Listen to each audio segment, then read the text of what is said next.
Okay, we're gonna finish the book today. I was at school yesterday with your teachers, and they were packing up all of your items that we'll be passing out for next week. But it was so good to see all your teachers. We stayed our 6 feet apart. We were very good. It was just sad without kids in the building. I hate it without children in the building. So just know I'm missing you terribly. All right, here we go. We're gonna finish the book. Chapter 14, Hornswoggled. Here we go. Wally and his brothers could not believe their good fortune. Remember, Caroline's locked in the shed. Oh, this is crazy. Caroline Malloy trapped in the tool shed and their parents away picking apples. We got her, Peter sang, dancing around in the yard. And then he stopped. Wait, what's a hostage, Wally?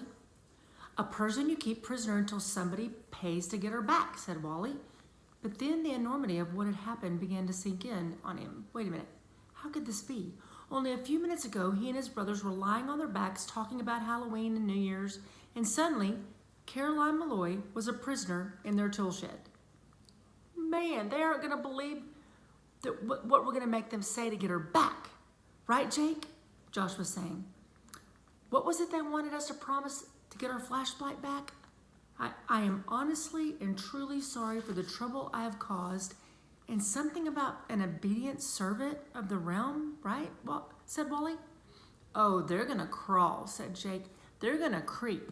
They're gonna beg. And we're gonna rub their noses in the dirt before we give their sister back. You hear that, Caroline? He yelled.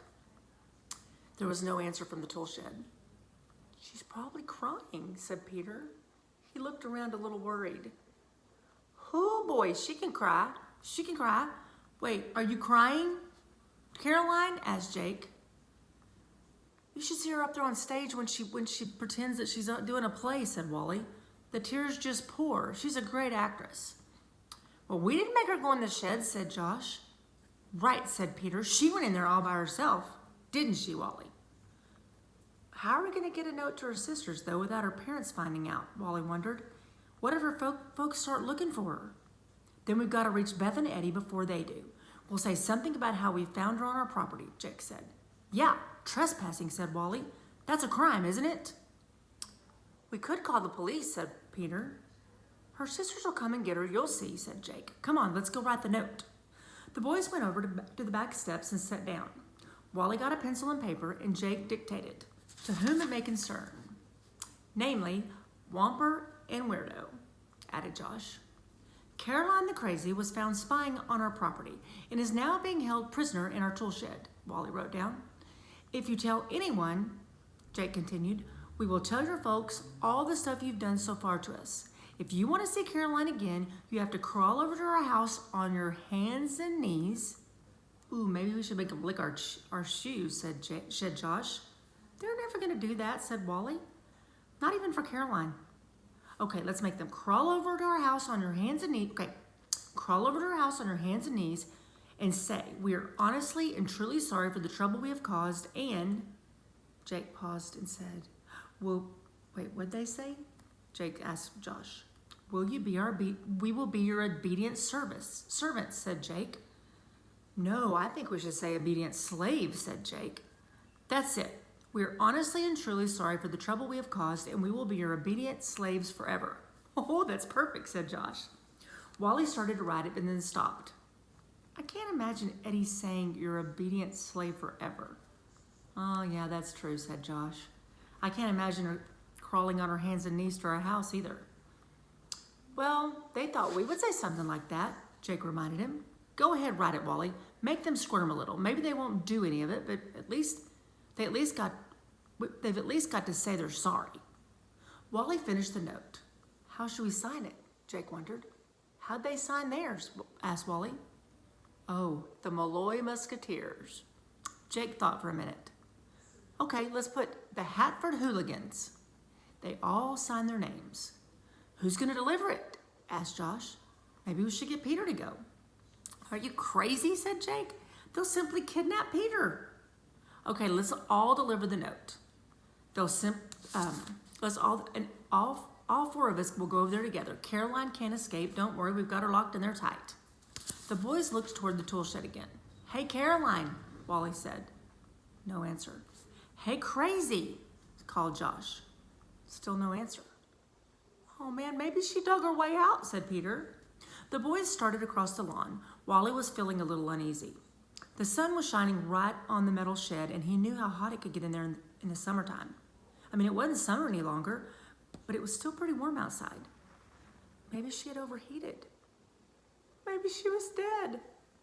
Listen, guys, I don't know if we ought to keep her in there, he said. I mean, that shed gets pretty hot on summer afternoons. We didn't put her there, said Jake. It was her idea. She would have probably stayed there all day, I bet, if we hadn't found her. All we did was put a padlock on the door. But what if she got sick or something? I mean, we'd really be in trouble if she was sick. They stopped outside the shed. Hey, Caroline, are you dead? Asked Josh. Oh, she's just playing possum to make you open the door, said Jake. But wait, remember that hot day in August when our old dog got distemper? Wally reminded them. They all looked at each other uneasily. Hey, Caroline, do you want some water? No answer. No sound at all. Jake dialed the combination on the lock and opened the door just a little. They all stepped backwards. Caroline was sitting on the floor of the shed with her eyes closed. White foam was oozing out of her mouth. What's the matter with her? Said Peter. I don't know, said Jake. Hey, Caroline, you can come on out now. Caroline opened her eyes once and they looked wild. Then they closed again. Jake, Wally said worriedly. Go on home, Caroline. We'll let you go. The girl didn't move. What are we gonna do? Asked Wally, and his heart began to pound. Forget the note, said Jake, and Wally knew he was worried too. Go call her sisters, Wally, and tell them to come get her. The Caroline's over here really sick. Wally made a beeline for the house and went up the steps 2 at a time. He quickly dialed the Malloy's number. What if the parents answered, he thought. What was he supposed to say? The Caroline was locked in his tool shed, foaming at the mouth? The phone rang 5 times before anyone answered. Hello? It sounded like Eddie. Your sister's sick, said Wally. There was a long pause. Who is this? No, it's Wally. Caroline's in her wood tool shed and she's really sick. You gotta come over and get her. Oh yeah, what kind of trick is this? Eddie said. I saw your folks drive away. You must think we're really dumb. Wally's hand felt suddenly sweaty on the phone. Listen, I mean it. Your sister's foaming at the mouth. What? We just unlocked the tool shed and I think she's got distemper or something. There's white stuff all over her lips. Hold on, said Eddie. It sounded like Eddie had her hand over the receiver and was talking to somebody else. Then Beth got on the line. What's the matter with Caroline? Beth asked. I already said she's foaming at the mouth and acting really weird, and you better come get her. How did she get in your shed? Asked Beth. Well, she went in there by herself. We did not put her in there. She was spying on us. Then how did she get locked in? Well, after we found her, we locked the door. Well, if you locked her in there and she's sick, you better call the ambulance, Beth said, and she hung up the phone. Oh no! Wally stared at the phone in his hand. Then he slowly replaced the receiver and went outside to the others on the back steps. Are they coming? Asked Jake. No, they told us to call the ambulance. Oh no, said Josh. We can't call an ambulance. Dad's gonna be so mad at us. Yeah, but if something happens to her and we didn't, he'll really be mad at us. The boys stared at each other. You think we should try to carry her home ourselves? Asked Jake. I think we should try. They went back to the shed again, and Caroline had crawled behind the lawnmower now and was making strange noises, half dog, half human. What is she doing? Asked Peter, with his eyes wide. She's biting her own arm, breathed Josh. And the boys retreated slowly to the back steps. What if she's rabid? What? What if she is? What if that strange dog bit her before they left Ohio and nobody even knew it? Jake let out a breath. Oh boy, I hope she leaves before Mom and Dad get home. He hunched his shoulders. Look, he said to Wally, go call Beth and Ed again and tell them we'll make a deal. If they come get Caroline, we'll call off the war for good. No more tricks ever again, we promise. No deal, said Eddie as she got on the phone. And she hung up the phone again. Wally reported it to the others. They have to take her, yelled Jake. She's their sister. Jake looked at his watch. It was almost 2 o'clock. Mom and Dad could be driving up any minute. Wally's stomach seemed to turn upside down. It doesn't matter whether we took the padlock off or not, he said finally. The fact is, we did have the padlock on for a while so that she couldn't get out, even if she wanted to. And she was in there for at least an hour. That may have been long enough to do it. We're responsible, guys. I'm not touching her, said Josh. Me either, said Peter. Okay, I'm gonna go call the Malloys, said Jake, and his voice sounded a little shaky. Wally went back inside with Jake. Jake dialed the phone. This time the phone must have rung 10 times. Eddie finally answered. Yes, she said loudly and impatiently. Wally was standing 3 feet away and could hear every word she said. What is it now? Look, Jake began. Look and listen, is that all you guys can say? Look, we're gonna make any kind of deal you want if you just come get Caroline. That's all we're asking. The silence this time must have lasted for 10 whole seconds. To Wally, it seemed like forever. Any kind of deal we want? Yes, just come get her. Say please. Oh, please, Jake murmured. Say pretty please. Wally heard Jake swallow.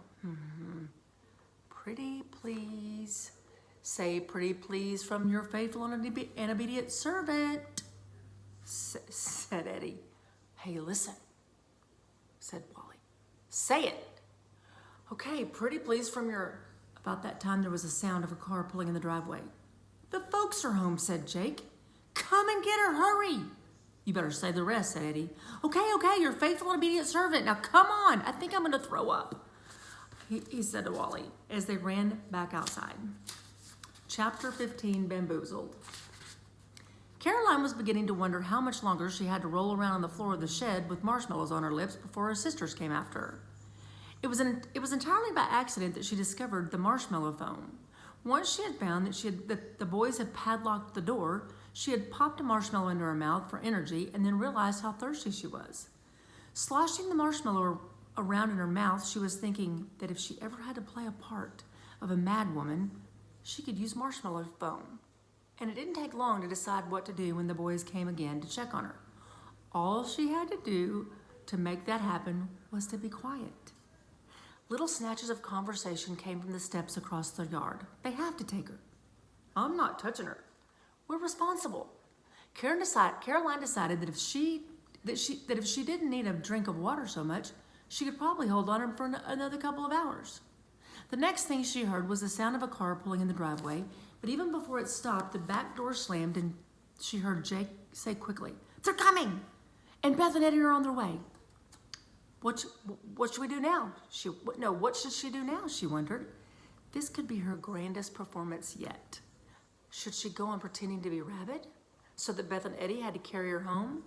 Or should she wait until her sisters opened the door of the shed and then they could all have a great big laugh together?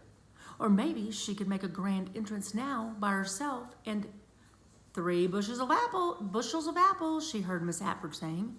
They were the best we've seen in a long, long time. And I don't want to hear any one of you guys complaining. You didn't want to help pick them, so you can certainly help peel them. Won't do you one bit of harm, said Mom. She'd better wait until the parents had gone inside, Caroline thought. Miss Hatford might figure out right away what was on her lips, and she didn't want to reveal the joke until Beth and Eddie were there. The back door slammed as Mr. and Miss Hatford went inside. 3 minutes later, there came the crunch of footsteps on the gravel driveway and the sound of the girls' low voices. Caroline could hardly keep from laughing out loud, and when Eddie opened the door from the shed, Caroline was sitting on the floor grinning with a marshmallow perched on her head. The 3 girls busted out laughing. I told you it was probably a marshmallow, said Beth. I knew she couldn't get that sick in 2 hours. Oh, Eddie, Caroline screeched happily, it was my best performance yet. They thought I was rabid. They thought I was mad. They were even afraid to touch me. Did you know they called us 3 times trying to get us to come home and get you? Beth giggled. And you know what we made them say? Asked Eddie. Your faithful and obedient servant. The girls howled with laughter. They turned and started back across the yard. Josh and Jake were still on the steps with Peter, their faces pink with embarrassment. Just then the back door opened and out stepped Mrs. Hatford carrying a large pan of apples, Mr. Hatford was behind her, carrying one of the big bushels. Well, hello, girls, she said cheerfully. Caroline, Beth, and Eddie stopped dead in their tracks. Wally just told me you were coming over, Mrs. Hatford went on. How nice of you all to volunteer. I think we could do them right here in the yard, don't you? The girls stared at each other in astonishment, then gave a low moan as Wally, paring knives in hand, came down the back steps with a smile as wide as Christmas. They're gonna have to help peel the apples. Okay, the next book is called, wait, let me get to it. The Girls Get Even. So we're starting that tomorrow. Okay, The Girls Get Even. Thank you for listening. I love you very much and I miss every one of you. Mwah! Okay, hope to see you soon.